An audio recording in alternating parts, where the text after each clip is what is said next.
So the FIFA Club World Cup is just about to kick off with some exciting clubs from around the world taking part in what's been dubbed the most expensive club competition in the world. Who's going to get off to the best possible start? We're going to take a little look next.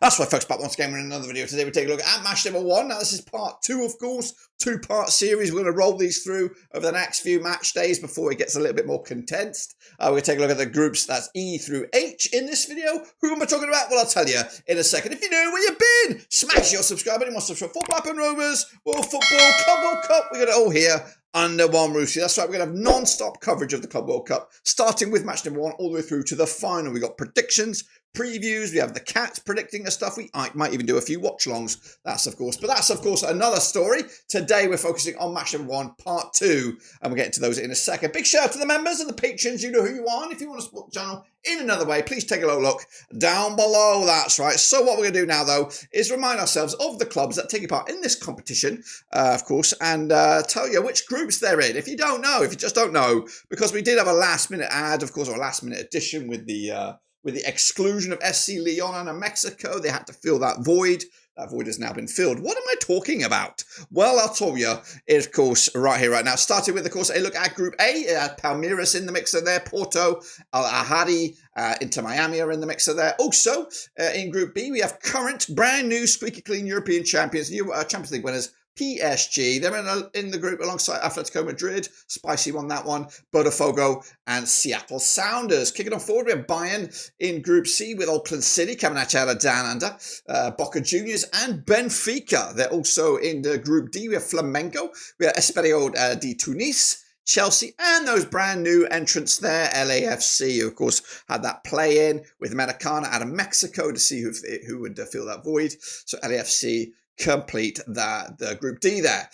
Into the groups that we're focusing on today's video is River Plate, Urawa Red Diamonds out of Japan, Monterrey out of Mexico, and UEFA Champions League runners-up Inter Milan there. Also, Fluminense, Borussia Dortmund, Ulsan HD, and the Mamelodi Sundowns come out of South Africa. Kicking off forward, we have Man City in there with Wydad AC, Ain and Juventus. And then finally, Group H, we have Real Madrid, Hilal, Pachuca and RB Salzburg. That's right. So this these tournaments will go throughout the next 3 to 4 weeks. Lots of games, lots of drama. And of course, I want you guys to be part of the ride. What am I talking about here? I'm talking about the Prediction League, guys. Brand new. Now's the time to get involved. Get your foot in the door, completely free. Get in there, see if you can outpredict the rest of the pack here and become a prediction name to be feared throughout the new season. Of course, we run these throughout up and down the divisions, whether it's in Bundesliga, whether it's in Premier League or Championship football. We got these, and of course this will give you a chance to wet your whistle, kind of familiarise yourself with how the Super Group works. It's 100% free, and we'll give you updates throughout the tournament. So that's that. But now let's get into the next round of games, which is these. These are the second batch of games, of course, from groups E through H. So we're going to start with, where are we going to start? We're going to start with the River Plate. That's right. So let's get into that one. Then shall we? Of course, don't forget, drop your own predictions in down below. Coming out on the 17th of June, am I right? At the Lumen Field, it's River Plate under Marcio Gallardo. That's right. Argentinian coach for Argentinian legendary club. Of course, coming into this, though, in Group E on back-to-back matches without a win, taking on Urawa Red Diamonds, managed by Marcelo Scorza, the Polish gaffer there. 58% form for the Japanese outfit, just 1 win, though, in the last 4. But if you look at it another way, just 1 defeat in the last 6. Again, they've never played each other, and a lot of these clubs have yet to play each other. There are a few that have. So there's going to be unfamiliar territory, of course, coming into this. But the Urawa Red Diamonds coming into this on the back of a 2-1 win over Yokohama in their pre-build-up to this tournament. That was in the domestic league over in Japan. Meanwhile, River Plate on the back of the 1-1 draw against Universitario, of course, out of Argentinian match, I think, or maybe even, yeah, I think it's Argentinian football. Of course, again, they might have some build-up games before this match takes place, but of course, prime focus will be on this competition. Now, River Plate are fancied with the bookies. They're overwhelming favourites, but Red Diamonds from Japan are a little bit of a surprise package, so I'm not too sure what we're going to get here with Urawa Red Diamonds. But track record, history, that's what I'm going with here on this one. I'm going to go with a 2-1 win for River Plate to kick off their campaign with an impressive start in a game. Realistically, they cannot afford to lose. If they want to be top two consideration, they've got to be beating the likes of Urawa Red Diamonds and Monterrey, because Inter will prove they'll be a more difficult beast to conquer. Speaking of Inter, they're up in action up against Monterrey on the 18th of June. I don't know. These are UK kickoff times, so it might be the day before. But anyway, Monterrey out of Mexico coming at you with Dominic Torrenfont in the dugout there. 67% form for the Mexicans. 2 defeats in the last 6 matches against Inter under Simone Inzaghi for the time being. Now, between now when I'm recording this, fresh off it's the brand new June, Inzaghi has been linked with the move to Saudi Arabia, so he might be managing Al Hilal here. So this is a strange one. But and again, if it is to happen, who's going to take over the reins for International? Anyway, coming into this on the back of that defeat to PSG. Bit of a spanking it was, wasn't it? Most recently, 5-0 loss there. Prior to that, 2-0 win over Como.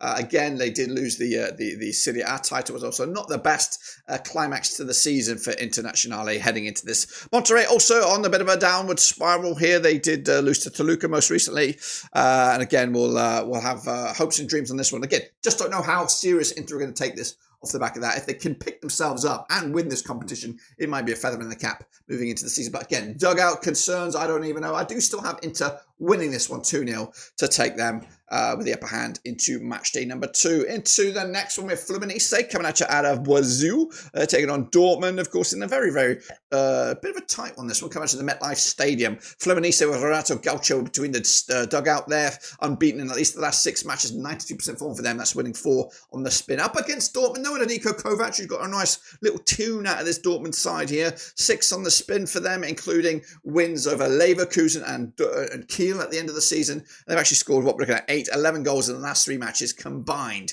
They've also got big wins over Barcelona at the back end of it, so not bad into the season as that rolled into the summer. That is, of course, a different question. These two sides not yet to play each other according to my time, or at least my data here.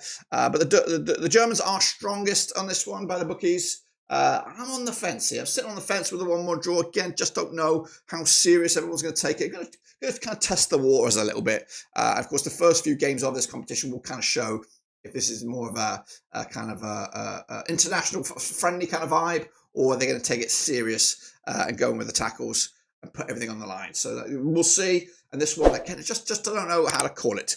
Let's go to the next one then, shall we? It's Ulsan HD coming up against the Mamelodi Sundowns. This match taking place over at the Inter & Co Stadium in Group F. Ulsan HD under Kim Pangong, coming into just 1 win in the last 4 matches. Fresh off the back of a loss to Junbuk over in the K-League. Meanwhile, Mamelodi Sundowns coming at you with Jose Miguel Cardasso in the dugout there. 75% form for them right now. Just back-to-back games without a win. And of course, their most recent match was a defeat against the Pyramids in a CAF Champions League knockout stages, I believe. Losing to the Pyramids 2-1 on the road there. Of course, Ulsan HD is a different opposition. Again, don't really know what to expect from either of these two sides. And again, looking at this group, which does include the it does include the Brazilians, Fluminense and Borussia Dortmund. This is one of those games you cannot afford to lose. Ulsan HD and Mamelodi Sundowns. So I'm gonna back another draw on this one, 2-2. I think Mamelodi Sundowns will go in here with a lot of doubters, a lot of a lot of people writing them off before they even kicked a ball. I'm going to give them a benefit of doubt here because I haven't seen them. I'm not going to call them on the back of I don't know what they are. Also HD, of course, know a little bit about the K-League. And there'll be a stubborn opposition as well. Let's kick it on forward though to the next one. It's Manchester City taking on Wydad, of course, over in Group G, I believe. Again, Man City overwhelming favourite, like massive favourites on this one. We'll look at those odds in a minute. Pep Guardiola's coming into this with a bit of pressure on his shoulders, maybe, or a little bit of angst. I think he's a grumpy old sod these days. He's going to lose. He's losing Kevin De Bruyne here. He's probably going to lose a few key players over the next few weeks. But I think this might be a last hurrah for some of them. The John Stoneses of the world and some other faces will probably be playing their last. Jack Grealish perhaps as well, another one. I just want to defeat the last 6 for Man City up against Wydad and Amino Bachim there in the dugout. Back-to-back defeats for them, including a couple of friendlies, losing to Sevilla and Porto. Back-to-back games without a goal. The last game that they did win was a 2-0 win over Renaissance Samima over in the domestic league there. Man City off the back of that 2-0 win over Fulham back on the 25th of May. They're, like I said, massively favoured in Manchester City. And unfortunately, I think I've got to agree with that. I can't really argue the case for Wydad. I've given them a goal on this one, though. And again, Man City, point to prove after a trophyless campaign, losing the league, losing early in the Champions League. So going with a 3-1 win. And again, Man City will probably take this a little bit seriously than some of the others you would imagine. Let's go to the next one then. Ahli up against Juventus. That's coming at you also the first round of games, if I can find it here. There it is, of course. Ahli with Vladan Uvic between the dugouts there. Of course, unbeaten in the last 6 matches, 83% form for them right now, off the back of a 2-0 win over Al Nassr in the domestic league there. Up against Juventus, currently under Igor Tudor. Unbeaten in the last 5, 67% form for them right now. Picking up a 3-2 win over Venezia to close out the Serie A season. Again, yet to play each other, these two guys, but of course Juventus will be probably hot to trot here, hot favourites. Just one defeat in the last 6. This actually could be a little bit of a difficult one. Well, it is a difficult one to call because I don't know Al-Ain, don't know the standard of football, don't know what Juventus is going to show up here. The bookies, though, have Juventus overwhelming favoured for this victory. I think I'm leaning towards a Juventus win. Not big, not granular victory here. Just a 1-0 smash and grab, and of course get the 3 points in the bag and be in the driving seat after match number 1. Into the final couple we go now. It's Real Madrid. They're going to be taking on Al Hilal. Of course, now this one has a little bit of spice to it. Of course, Al Hilal still unfancied by the bookies, not necessarily in the driving seat here. Coming out to the Hard Rock Stadium, Real Madrid will be under the managerialship of Xabi Alonso, kicking off his. Well, I did actually read this a different way a couple of weeks back when it wasn't confirmed about Xabi Alonso. It was rumored that Xabi Alonso would take over after this tournament. So we don't know necessarily how involved Xabi will be in this tournament.